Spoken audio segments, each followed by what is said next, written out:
আজকে আমি একটা ফেমাস জায়গা চলে আসছি। এখানে আসলে এই খাবারটা খেলে সবারই মন ভালো হয়ে যায়। বার্গার যারা পছন্দ করো, আমি কিন্তু পছন্দ করি না।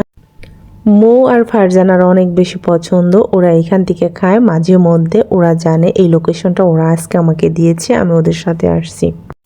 ভাইয়াটা খুবই যত্ন সহকারে এই বার্গারগুলো তৈরি করছে। এখানে ভিতরের পুরটাকে গরম করার জন্য দিয়েছে মাংসগুলো, আর এই পাশ থেকে উনি এখন ওনার যতটা কাজ আছে সেটা করে নেবে। মিউনিস মাখিয়ে নিল পাউরুটিতে। এগুলো যখন তৈরি হয়ে যাবে তখন তোমাদের দেখাবো, আর লোকেশনটা বলে দেবো অবশ্যই। তোমরা যারা বার্গার খেতে পছন্দ করো এখানে চলে আসতে পারো। উনি আমার কোনো রিলেটিভ না, কোনো কাছের মানুষও না, তারপর আমি বলতেছি যেখানে খাবারটা বেস্ট হয় আমি সেটা তোমাদের সাথে শেয়ার করি। তারপর আমি প্রথমবার আসছি, ওনার তৈরি করাটা দেখে আমার বেশ ভালো মনে হয়েছে। পরিষ্কার পরিচ্ছন্ন সুন্দর করে যত্ন সহকারে বানিয়ে দিয়েছে। তোমাদের সাথে আমি পুরো ভিডিওটাই শেয়ার করলাম। ভাইয়া বলছে ভিডিও করতে পারেন আপু, কোনো সমস্যা নেই। ভাইয়ার অনুমতি নিয়ে ভিডিওটা করছি। যারা ভিডিও করতে দেয় তাদের ভিডিওটা আমি করি, যারা করতে দেয় না তাদের ভিডিও আমি কখনো করি না। অনেক কথাই বলে ফেললাম। এদিকে আস্তে আস্তে তৈরি হয়ে যাচ্ছে বার্গারগুলো। এখন পুরগুলো দিয়ে দিবে। পুরগুলো দিয়ে দেওয়ার পরে আর আরেকটা কথা তোমাদের না বললেই না, এইখানে পাশেই কিন্তু আছে তোমার মটকা চা, যেটা আমার খুব বেশি পছন্দ।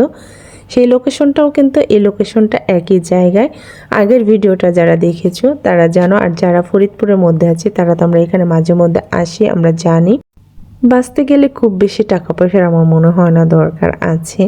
আনন্দটা হচ্ছে যার যার ভিতরে। কারো কোটি কোটি টাকা আছে, সে খরচ করে না। কবরে কখনো টাকা পয়সা নিয়ে যাওয়া যাবে না, কিন্তু ভাই আমি এমন না। আমার মনে হয় 5টা টাকা থাকলে একটু পর যদি মারা যায় তাহলে কি হবে, এইটুকু তো থেকে যাবে। এই খাওয়া দাওয়া, এই একটু পোশাক, নিজেকে পরিপাটি করে রাখা, ফ্যামিলির মানুষকে পরিপাটি করে রাখা, আমার এটা মনে হয় সবসময়ের জন্যই।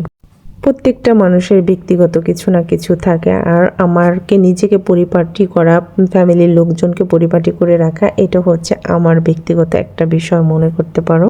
এই হচ্ছে আমাদের মিষ্টি দুই পাবলিক বসে গেছে খাওয়ার জন্য। এদের তো একদম কয়েকদিন পর পরই মনে হয় এখানে আসি ওখানে যাই, এটা খাই সেটা খাই।